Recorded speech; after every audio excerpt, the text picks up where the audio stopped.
Coucou tout le monde, je suis Tis et bienvenue dans mon monde sur ma chaîne, le monde de Tis bien sûr.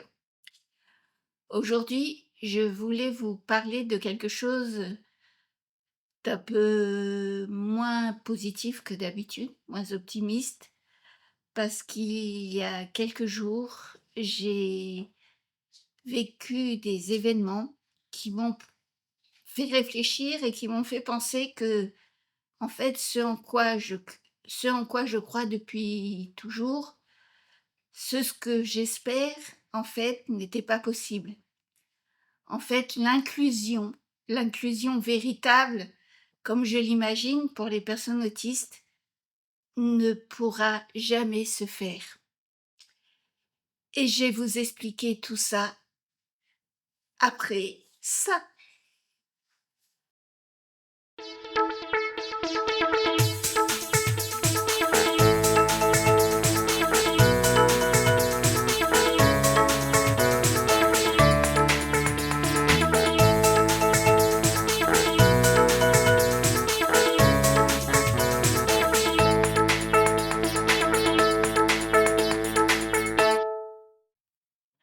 Donc voilà, comme je le disais, l'inclusion a des limites.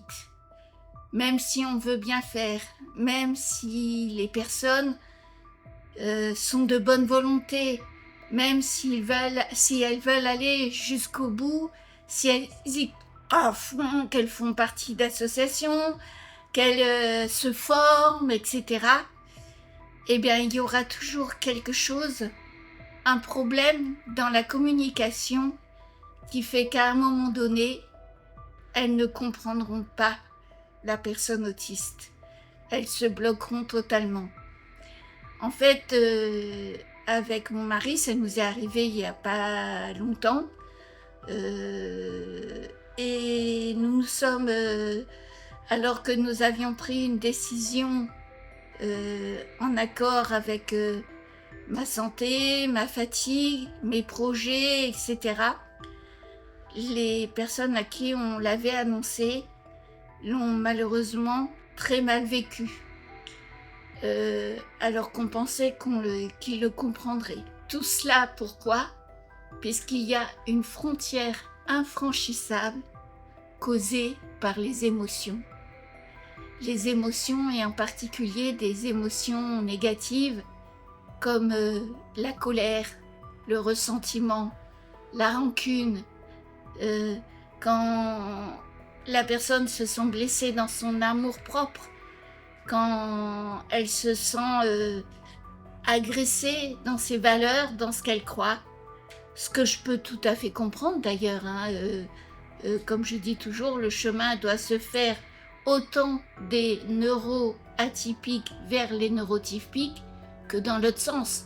Nous, en tant que neuroatypiques, on doit aussi apprendre à comprendre, à essayer de comprendre ce que peuvent ressentir les autres. Et même si on ne le vit pas, on peut essayer de se mettre à leur place, parce que ça fait partie de l'empathie, et que, contrairement à ce que beaucoup de personnes pensent, l'empathie et l'autisme existent ensemble.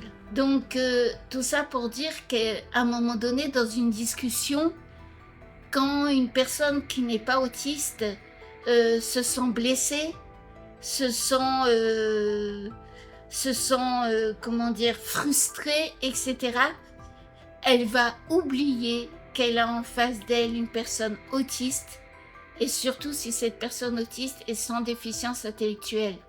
À un moment donné, dans l'élan, dans la colère, dans les paroles, on oublie tout ça et on oublie toutes les bonnes pratiques qu'on a pu apprendre, on oublie toute notre formation, on oublie toute notre bonne volonté.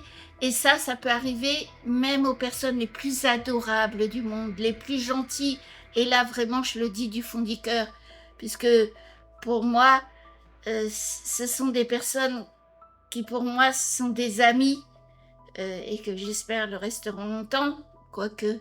Mais en tout cas, que ce sont des personnes qui font tout pour les autres, qui sont altruistes et empathiques et qui font énormément de choses. Quand quelqu'un est blessé, quand quelqu'un est en colère, quand quelqu'un est dans un élan émotionnel, eh bien, cette personne va oublier tout ce qui cause, tout ce qui faisait ses valeurs, etc.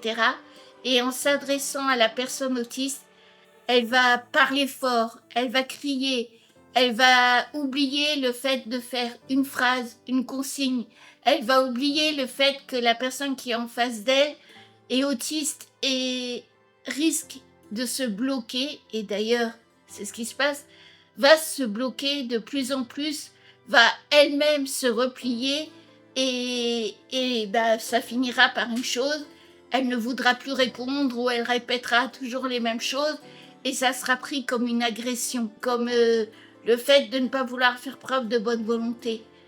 Et résultat, en analysant tout ça, avec plusieurs jours de décalage, etc., c'est là que, un soir, parce que pour moi, ça cogite beaucoup dans la tête, quand quelque chose se passe mal et mes soirées passent à ça, quand je suis dans le lit, ça tourne, ça tourne, ça tourne.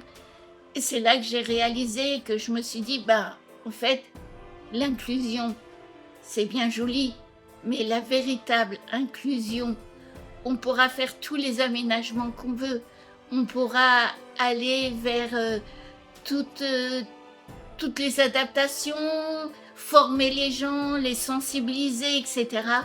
À un moment donné, quand les émotions prendront le dessus, surtout quand ça sera des émotions négatives, l'inclusion s'arrêtera là. Parce que toutes ces émotions très fortes que peuvent ressentir les personnes neurotypiques prendront le dessus et empêcheront de faire attention à ce qu'est la personne en face d'eux, et même si elle est autiste.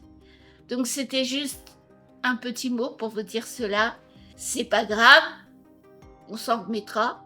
Mais une chose qui est sûre, c'est que il faut y penser. Il faut penser à ça, puisque les émotions peuvent parfois être vecteurs d'oubli dans tout ce qui est les comportements adaptés et les bonnes pratiques. Bon, je vous fais des gros bisous et je vous dis à bientôt. Cette vidéo vous a plu? Vous pensez qu'elle pourrait intéresser une personne de votre entourage? Alors, n'hésitez pas à la liker, la partager ou la commenter. Et si vous voulez en voir d'autres et suivre ma chaîne, abonnez-vous et surtout, cliquez sur la petite cloche. Vous serez notifié de chaque nouvelle sortie. À bientôt sur le monde de Tis.